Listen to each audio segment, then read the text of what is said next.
Wala sa inyong lahat. Ako nga po pala si Shinwell Samo Abad. At ngayon, aking tatalakayin ang fair trade. Ano nga ba ang fair trade? Ang fair trade ay isang kilusan o sistema na naglalayong siguraduhin na ang mga maliit na magsasaka, magagawa at producer mula sa mahirap na bansa ay nababayaran ng tama, makatao at patas para sa kanilang produkto o serbisyo. Layunin ng fair trade na laban ang pagsasamantala sa mga manggagawa at bigyan sila ng pantay na oportunidad na pandigang kalakalan. Mga layunin ng fair trade. Pang-isa, makatarungang sahod, makakuha ng sapat at bayaran ng mga manggagawa para sa kanilang produkto o serbisyo. Maayos na kondisyon sa trabaho, ligtas, malusog at makataong lugar panggawa. Walang child labor o sa pilitang paggawa. Hindi pinapayagan ang mga pagsamantala sa bata o sa pilitang trabaho. Pagtataguyod ng karapatang pantao. Respeto sa karapatan ng bawat manggagawa. Pagsuporta sa mga lokal na komunidad. Tumutulong sa pag-unlad ng buhay ng mga maliliit na producer at magsasaka.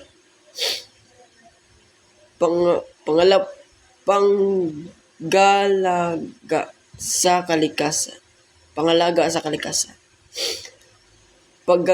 Paggamit ng sustainable o eco-friendly na paraan sa paggawa. At paano ito gumagana? Ang mga produkto mula sa fair trade certified na komunidad na ibinebenta sa mas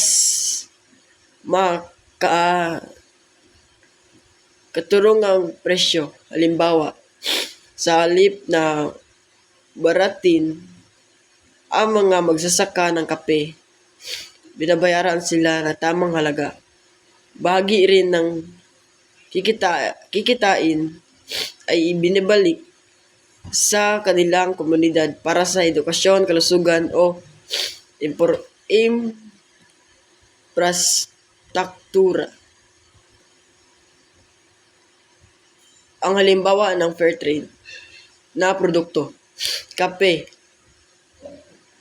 chocolate, asukal, saging, damit o tela, halas o handicraft mula sa komunidad. Kalagahan ng fair trade. Tulong sa magsasaka. At natutulungan ang mga maliit na producer na makaahon sa kahirapan. Pangalawa,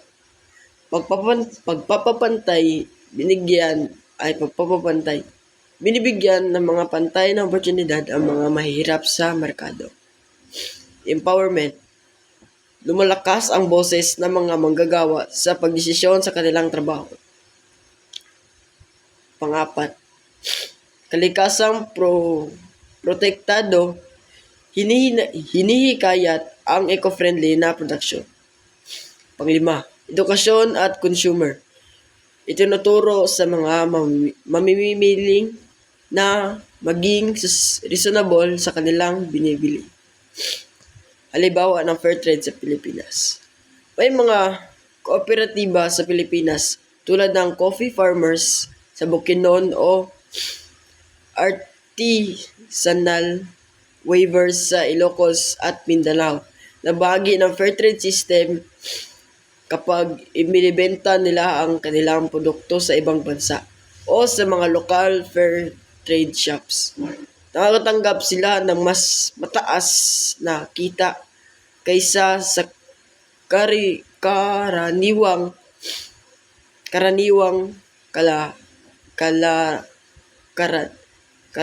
karakalan. Buod Ang fair trade ay tungkol sa makatarungang makatao at makakalikasang kalakalan sa halip ng kumikita lang ang mga malaking kumpanya. At yun lamang po. Salamat.